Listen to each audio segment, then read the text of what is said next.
বাংলাদেশের রাজনীতি বিগত কয়েক বছরে আবর্তিত হয়েছিল, আন্দোলন সংগ্রাম পরিচালিত হয়েছিল। বন্ধুরা, মামলার কথা বলা হয়েছে।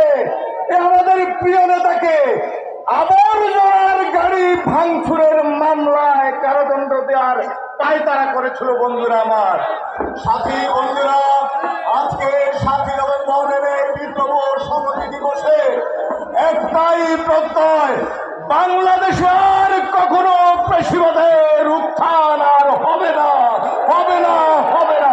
বন্ধুরা, আমাদের প্রিয় নেতা মির্জা ফখরুল ইসলাম আলমগীর বিএনপির সংগ্রামী মহাসচিব এখন আপনাদের সামনে বক্তব্য রাখবেন।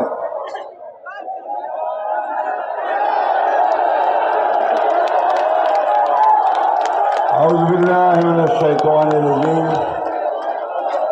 بسم الله الرحمن الرحيم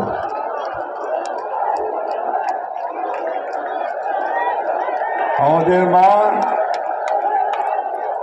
বাংলাদেশের গণতন্ত্রের আপসীন নেত্রী, শুধু বাংলাদেশ নয়, তৃতীয় বিশ্বের গণতন্ত্রকামী দেশগুলোর মানুষের নেত্রী, চিরন্তন সংগ্রামী নেত্রী, দেশনেত্রী বেগম খালেদা জিয়ার পিতৃপুরুষের এই জনভূমিতে দাঁড়িয়ে আজকে এই জনসভায় সভার সভাপতি আপনাদের অত্যন্ত প্রিয় মানুষ, সংগ্রামী মানুষ, আজীবন যিনি বেগম জিয়ার সঙ্গে, দেশনেত্রী বেগম খালেদা জিয়ার সঙ্গে থেকে সংগ্রাম করেছেন, সংগ্রাম করে করে বড় হয়েছেন এবং ঢাকা মহানগর বিএনপি দক্ষিণের সভাপতি নির্বাচিত হয়েছেন এবং আজকে দেশনেত্রীর বর্তমানে আপনাদের এই অঞ্চলে নির্বাচনের দায়িত্ব নিয়েছিলেন, আপনাদের প্রতিনিধিত্ব করছেন, আপনাদের আস্থাভাজন নেতা, যিনি বিগত বন্যাকালীন সময়ে আপনাদের পাশে এসে দাঁড়িয়েছেন, সার্বক্ষণিক থেকেছেন, আমাদের সেই প্রিয় নেতা জনাব রফিকুল ইসলাম মজনু মঞ্চে উপবিষ্ট আছেন, কেন্দ্রীয় বিশিষ্ট নেতৃবৃন্দ, ফেনী জেলার নেতৃবৃন্দ, সাগরনাইয়া নেতৃবৃন্দ, প্রিয় ভাই ও বোনেরা, আসসালামু আলাইকুম। সময় একেবারেই নেই। আমার কিছুটা দুর্ভাগ্য যে আমাকে যখন বক্তৃতার সুযোগ দেওয়া হয়, কথা বলার সুযোগ দেওয়া হয়, তখন আর সময় থাকে না। তো এর মধ্যে আমি যতটুকু পারি আপনাদের সামনে তুলে দেওয়ার চেষ্টা করব। প্রিয় বন্ধুগণ এবং মা বোনেরা, দেশনেত্রী বেগম খালেদা জিয়া, আমি আগেই বলেছি, উনি আপনারা একটা স্লোগান দেন না, ফেনীর মেয়ে নেত্রী, গর্বমোদের আলাদা, তাই না? এটা শুধু আপনাদের কথা নয়, এটা আমাদের সারা বাংলাদেশের গণতান্ত্রিক মানুষের কথা। আমাদের গর্বই আলাদা যে খালেদা জিয়া আমাদের মা, আমরা তার নেতৃত্বে দীর্ঘ গণতান্ত্রিক সংগ্রাম করেছি, জয়লাভ করেছি, আবারও জয়লাভ করলাম। এই নেত্রীকে পরাজিত করবার জন্য, তাকে ধ্বংস করবার জন্য এরশাদ এবং আমেরিকা যৌথভাবে বহু চেষ্টা করেছে। তা আপনাদের সকলের দোয়ায়, আল্লাহর অশেষ রহমতে, জনগণের অপুরন্ত ভালোবাসায়, দোয়াতে তাকে পরাজিত করতে সক্ষম হয় না। তিনি অত্যন্ত অসুস্থ, আপনারা সবাই জানেন। আওয়ামী নির্যাতনের শিকার হয়ে 6 বছর কারাগারে ছিলেন, অসুস্থ হয়ে পড়েছিলেন এবং চিকিৎসার জন্য আপনারা দোয়া করবেন। সবাই মিলে আমরা চেষ্টা করছি তাকে বিদেশে পাঠিয়ে ভালো চিকিৎসার, উন্নত চিকিৎসার ব্যবস্থা করবার অতি শীঘ্র আমরা যেন সেটা করতে পারি। আমরা আরেক দিকে একটু ভাগ্যবান এই জন্যে যে এই মাটির এই যার যিনি যাদের আমাদের আপনাদের মেয়ে খালেদা জিয়া, বেগম খালেদা জিয়া, তার সন্তান, আর আমাদের মুক্তিযুদ্ধের ঘোষণা দেওয়ার নায়ক, আমাদের বিপ্লবের নায়ক, মুক্তিযুদ্ধের নায়ক এবং বাংলাদেশের পরিবর্তনের নায়ক শহীদ প্রেসিডেন্ট জিয়া রহমানের পুত্র। আজকে তার সন্তান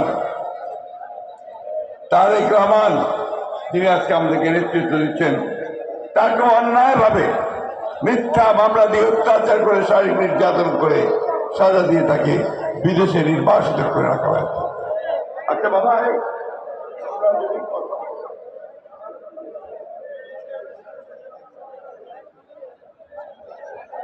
আমি বুঝি না তোমরা যারা সামনে থাকো, তোমরা দয়া করে কিছুক্ষণ চুপ করে থাকো না ভাই, আমাকে দুটো কথা বলার সুযোগ দাও। কি দেবে তো নাকি শুনবে কথা? তাহলে দয়া করে, এই যে আপনি থামেন, থামেন, এই যে একদম চুপ করে প্লিজ। আজকে সেই মাটির সন্তান আপনারা, প্রিয় বন্ধুগণ, এই দেশে দীর্ঘ সংগ্রাম লড়াই করতে হয়েছে। এই দেশের গণতন্ত্রকে প্রতিষ্ঠার জন্য অনেক প্রাণ দিতে হয়েছে। এই কয়েকদিন আগেই আপনাদের ফেনীর 11 জন ছাত্রের জীবন গেছে না, প্রাণ গেছে না? আওয়ামী লীগের সেই গুন্ডা সন্ত্রাসীরা পুলিশ বাহিনী থেকে হত্যা করে না কেন? স্বাধীনতার জন্য, আমাদের অধিকার রক্ষা করার জন্য, তাই না? আজকে সারা দেশে এই বিগত আন্দোলনে, সেই 2012 সাল থেকে শুরু করে বিএনপি আন্দোলন শুরু করেছিল, তখন থেকে 60 লক্ষ মানুষের বিরুদ্ধে মামলা দেওয়া হয়েছে। আমাদের আলেম উলামাদের উপরে নির্যাতন করা হয়েছে, তাদেরকে ফাঁসি দেওয়া হয়েছে, কারাগারে পাঠিয়ে দেওয়া হয়েছে। বন্ধুগণ, আমাদের হাজার হাজার নেতাকর্মীকে জেলে যেতে হয়েছে, 20,000-এর মতো নেতাকর্মীকে হত্যা করা হয়েছে, প্রায় 700-র উপরে নেতাকর্মীকে গুম করে দেওয়া হয়েছে। বন্ধুগণ, আজকে প্রায় 12, 13, 14 বছর হয়ে গেছে, এখনো তাদের কোনো খোঁজ তাদের বাচ্চারা পায় না। তাদের বাচ্চারা এখনো অপেক্ষা করে থাকে যে কখন তাদের বাবা ফিরে আসে না। বন্ধুগণ, এই একটা অবস্থা আমরা পার হয়েছি। আমরা ধৈর্য ধরেছি, আমরা সংগ্রাম করেছি, আমরা লড়াই করেছি, আমরা হাজারে হাজারে মানুষ কাতারে কাতারে আমরা জেলে গেছি, নির্যাতন সয়েছি, কিন্তু মাথার মতো করি নাই। বন্ধুগণ, এই লড়াই, এই যুদ্ধের পরে আমাদের ছাত্র জনতার ত্যাগের মধ্য দিয়ে, আন্দোলনের মধ্য দিয়ে আমরা ফ্যাসিস্টদের কাছ থেকে মুক্ত হয়েছি। আমি দীর্ঘ আলোচনা করতে চাই না। আপনারা জানেন যে 15 বছর কি নির্যাতন অন্যায় তারা করেছে, আমি সেগুলোতে যেতে চাই না। এই সাউন্ডটা একটু কমাও ভাই, তার আওয়াজ হচ্ছে একটা। এই নির্যাতনের পরে হাসিনা পালিয়ে গেছে, আপনারা সবাই জানেন। আমি সে কথাতেও যেতে চাই না। অনেক অনেক কথা বলেছিলেন, শেষ পর্যন্ত জনতার রুদ্ররোষে তাদেরকে চলে যেতে হয়েছে ছাত্র জনতার আন্দোলনের মধ্য দিয়ে। আমরা একটা স্বাধীনতার স্বাদ পেয়েছি। আমরা এখন স্বপ্ন দেখছি যে আমরা আবার বাংলাদেশকে, যে 1971 সালে শহীদ প্রেসিডেন্ট জিয়া রহমান সাহেব যে স্বপ্ন থেকে যুদ্ধ শুরু করেছিলেন, দেশনেত্রী বেগম খালেদা জিয়া দীর্ঘ 9 বছর ধরে যে স্বপ্ন থেকে গণতন্ত্র যে লড়াই করেছিলেন, আমার হাজার হাজার তরুণ যুবক ভাইয়েরা যে স্বপ্ন থেকে প্রাণ দিয়েছে, সেই স্বপ্ন এবার বাস্তবায়িত হবে। আমরা সেই আশায় বুক বেঁধে আছি। বন্ধুগণ, এবং আমরা সুষ্ঠুভাবে এই যে বিপ্লব, এই যে ছাত্র জনতার অভ্যুত্থান এবং মানুষের আশাকে রূপদান করার জন্য আমরা একটা কেয়ারটেকার গভর্নমেন্ট আমরা তৈরি করেছি, সবাই মিলে, ছাত্র জনতা মিলে। এবং আমরা একজনকে দায়িত্ব দিয়েছি, প্রধান উপদেষ্টা, যিনি আমাদের কাছে, সবার কাছে অত্যন্ত শ্রদ্ধেয় মানুষ, যিনি আমাদের কাছে একজন প্রিয় মানুষ। কারণ তিনি প্রথম সেই ব্যক্তি, যে ব্যক্তি বাংলাদেশকে বিশ্ব দরবারে পরিচিত করেছিল। তিনি তার কাজের মধ্যে দিয়ে একটা শান্তি পুরস্কার পেয়েছিলেন, নোবেল পুরস্কার। সারা পৃথিবীতে তিনি সমাদৃত। তাকে আমরা সেই দায়িত্বটা দিয়েছি যে আপনি দয়া করে অতি অল্প সময়ের মধ্যে এই 15 বছর আওয়ামী লীগ যে জঞ্জালগুলো সৃষ্টি করেছে, আওয়ামী লীগ যে ধ্বংস করে দিয়েছে গণতান্ত্রিক প্রতিষ্ঠানগুলো, নির্বাচন ব্যবস্থা ধ্বংস করেছে, বিচার ব্যবস্থা ধ্বংস করেছে, প্রশাসনকে ধ্বংস করেছে, অর্থনীতিকে ধ্বংস করেছে। তার একদিকে রাজনৈতিক কাঠামো, অন্যদিকে অর্থনৈতিক কাঠামো ধ্বংস করে দিয়েছে। আর নিজেরা লুট করেছে, লক্ষ লক্ষ কোটি টাকা তারা পাচার করে দিয়েছে বিদেশে। বন্ধুগণ, আজকে সেই জঞ্জালগুলো সাফ করে একটা সুন্দর পরিবেশ তৈরি করতে হবে। সবাই যেন তার নিজের পছন্দ মতো ব্যক্তিকে বা দলকে ভোট দিতে পারে, সেই পরিবেশটা সৃষ্টি করতে হবে। তাই তো নাকি? আমার ভোট আমি দেব যাকে খুশি, তাই না? কি আপনারা তো ভোট চান নাকি? সবাই ভোট দিতে চান? এই যে ছেলেরা যারা ভোট দিতে পারোনি, গত 3 টার্ম পারোনি না, ইলেকশন হয়েছিল, ভোট কেন্দ্রে যাওয়া যেত, আমরা ওই ভোটটা ফেরত চাই। আমার ছেলেরা তারা ভোট দিতে চায়। আমরা বুড়ো মানুষ যারা আছি, আমাদেরও শেষ ভোটটা আমরা দিতে চাই, দিয়ে আমরা আমাদের প্রতিনিধি পছন্দ মতো প্রতিনিধি নির্বাচন করতে চাই। আমরা একটা সুন্দর বাংলাদেশ করতে চাই। আমরা একটা ঝগড়া মুক্ত, একটা বিবাদ মুক্ত, বিসম্বাদ মুক্ত বাংলাদেশ করতে চাই। প্রত্যেকবার নির্বাচন আসবে আর আমরা মারামারি কাটাকাটি করবো, এই নির্বাচন চাই না। এই জন্য আমরা কেয়ারটেকার গভর্নমেন্ট সিস্টেম দিয়েছিলাম। দেশনেত্রী বেগম খালেদা জিয়া আর যা কিছু দিয়েছে এই দেশকে তো বিএনপি দিয়েছে। আওয়ামী লীগ 1975 সালে বাকশাল তৈরি করছিল, মনে আছে? বয়স্ক মানুষ আছেন এখানে? একদলীয় শাসন ব্যবস্থা, বাকশাল। সব দল বন্ধ, সব কিছু শেষ হয়ে যাবে, কিন্তু তারা একা থাকবে, সমস্ত দল নিষিদ্ধে পারে নাই রাখতে।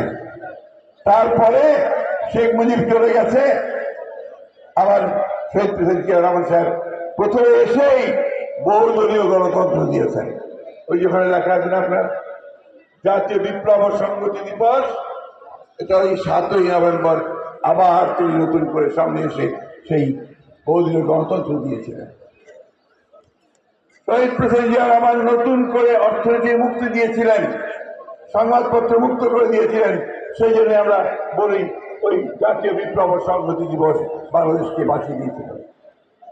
তারপরে ওই বাংলাদেশের শত্রুরা যখন নির্মমভাবে শহীদ প্রেসিডেন্ট জিয়াউর রহমানকে হত্যা করলো, তারপরে 9 বছর এরশাদ চেষ্টা করেছে বাংলাদেশকে ধ্বংস করতে। দেশনেত্রী বেগম খালেদা জিয়ার আপসহীন নেতৃত্বের কারণে সেদিকে ব্যর্থ হয়েছে। দেশনেত্রীকে আপনারা সেই 1991 সালে ক্ষমতায় নিয়ে এসেছেন। এসেই তিনি কি করেছেন? ওই গণতন্ত্রকে আবার সুসংহত করার চেষ্টা করেছেন। পার্লামেন্টারি ফর্ম অফ ডেমোক্রেসি দিয়েছেন, সংসদীয় গণতন্ত্র দিয়েছেন, মেয়েদেরকে লেখাপড়ার সুযোগ করে দিয়েছেন, তাদের অনেক কাজ তিনি করেছেন। কিন্তু আবার সেই ষড়যন্ত্র আওয়ামী লীগ এসে সব কিছুকে ধ্বংস করে দিয়েছে, আমার প্রতিটি প্রতিষ্ঠানকে তারা শেষ করে দিয়েছে। বন্ধুগণ, আজকে সেই কারণেই আমরা বলছি যে বিএনপি তো দিয়েছে সব, এখন বিএনপিকেই আবার ধৈর্য ধরে এগোতে হবে। এই যে সরকার, অন্তর্বর্তীকালীন সরকার, আমরা তাদেরকে গঠন করে তাদেরকে বলেছিলাম যে আমরা আপনাদেরকে পুরোপুরি সমর্থন করব, পুরো সমর্থন। জঞ্জাল সাফ করুন, লেভেল প্লেইং ফিল্ড তৈরি করুন, নির্বাচন দিন,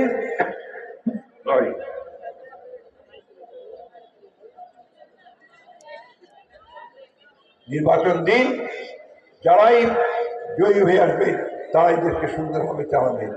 আমরা দেশ কিভাবে চালাবো সেটাও আমরা বলেছি। এর আগে 2 বছর আগে আমরা 31 দফার সংস্কার দিয়েছিলাম। আমরা কি কি করব আমরা বলেছিলাম গণতন্ত্রকে প্রতিষ্ঠিত করবার জন্য আমরা রাষ্ট্রপতি এবং প্রধানমন্ত্রীর যে ক্ষমতা, সেই ক্ষমতার একটা ভারসাম্য আনবো। আমরা বলেছিলাম পার্লামেন্টে আমরা দ্বিকক্ষ বিশিষ্ট পার্লামেন্ট আনবো। আমরা বলেছিলাম, আমি দুঃখিত, আমি শরীর ভালো না, তো আমার সমস্যা হচ্ছে। আমরা বলেছিলাম যে সমস্ত দলগুলোকে তারা তাদের কাজ করতে পারবে, এই বিষয়গুলো আমরা নিশ্চিত করতে চাই, গণতন্ত্র নিশ্চিত করতে চাই। কিন্তু আমরা 3 মাস পর হয়ে গেল, এই সরকারের কাছে আশা করেছিলাম তারা আমাদেরকে পথ দেখাবেন, একটা জনগণকে আশ্বস্ত করবেন যে এই সময়ের মধ্যে আমি সংস্কারগুলো কমপ্লিট করতে পারবো, আর এই সময়ের মধ্যে আমি নির্বাচনের একটা রোড ম্যাপ দেবো। তো সেই রোড ম্যাপ আমরা বারবার চেয়েছি। আবারও বলছি যে অনুগ্রহ করে সংস্কার যেগুলো নির্বাচন কেন্দ্রিক সরকার সংস্কার প্রয়োজন, সেই সংস্কারকে দ্রুত করে যত দ্রুত নির্বাচন দেবেন ততই জাতির জন্য মঙ্গল। কারণ যতই নির্বাচন দেরি হবে ততই বেশি সমস্যাগুলো আরো বাড়বে। আপনারা দেখেছেন যে ফ্যাসিবাদ ভারত থেকে সুযোগ নিয়ে তারা জনগণকে বিভ্রান্ত করার চেষ্টা করছে। যে দেশে জনগণ বিভ্রান্ত হবে না, তাদের সমস্ত চক্রান্ত রুখে দেবে। কোনোদিনই আর ফ্যাসিবাদকে তারা ফিরিয়ে আনবে না, অথবা তারা আধিপত্য তারা মেনে নেবে না। বন্ধুগণ, আমরা স্বাধীনতা প্রিয় মানুষ, আমরা কখনোই কারো আধিপত্য মেনে নেইনি, এখনো মেনে নেব না। তাই আজকে আমাদের বক্তব্য খুব স্পষ্ট যে আমরা আপনাদেরকে সহযোগিতা করতে চাই, আমাদের এই কেয়ারটেকার গভর্নমেন্ট সরকারকে। আসুন আপনার রাজনৈতিক দলগুলোর সঙ্গে পরামর্শ করুন, দ্রুততার সঙ্গে কাজ করা যায় সেই বিষয়টা নিয়ে আমাদের কথা বলুন, এবং আমরা আপনাদেরকে যেমন দিয়েছিলাম ঠিক একইভাবে আপনাদেরকে সহযোগিতা দিয়ে আমরা আপনাদের পথকে সহজ করে দেওয়ার চেষ্টা করব। প্রিয় ভাইয়েরা, বক্তব্য আর নাই, বক্তব্য দেখার একটাই, যে কথা এখানে সবাই বলেছেন, আমাদের আন্দোলন এখনো শেষ হয়নি। আমাদের আন্দোলন শেষ হবে যখন আমরা পূর্ণ গণতন্ত্র লাভ করতে পারবো, যখন জনগণের ভোটের অধিকারকে নিয়ে আসতে পারবো, আমাদের দেশের থেকে পূর্ণ সুস্থ করতে পারবো, আর আমাদের ভারপ্রাপ্ত চেয়ারম্যান যিনি আমাদের গণতন্ত্রকে স্বপ্ন দেখিয়েছেন তারেক রহমানকে দেশে ফিরিয়ে আনতে পারবো, হাজার হাজার লক্ষ মানুষকে মুক্ত করতে পারবো, এবং সুন্দর একটা অর্থনীতি দিতে পারবো বৈষম্য বিরোধী, সেদিনই শেষ হবে আমাদের এই আন্দোলন। বন্ধুগণ, আপনাদের অনেক অনেক ধন্যবাদ আজকের এই সভাটিকে সফল করার জন্য। ভবিষ্যতে আবারও দেখা হবে। ছাগলনাইয়াতে আমি এলাকাও 2-3বার এসেছি, কিন্তু আজকের ছাগলনাইয়া ভিন্ন। আমরা ফ্যাসিস্ট মুক্ত ছাগলনাইয়া, হাসিনা মুক্ত ছাগলনাইয়া আল্লাহর কাছে আমাদের রাখতে চাই, আর কোনোদিন যেন ফ্যাসিস্টের কবলে পড়তে না হয়, এবং আমাদের দেশনেত্রী আমাদের তারেক রহমান আমাদের মাঝে ফিরে আসতে পারে। আসসালামু আলাইকুম, খুদা হাফেজ। বাংলাদেশ জিন্দাবাদ, বাংলাদেশ জাতীয়তাবাদী দল জিন্দাবাদ, শহীদ জামানত দেশের জিন্দাবাদ, তারেক রহমান জিন্দাবাদ।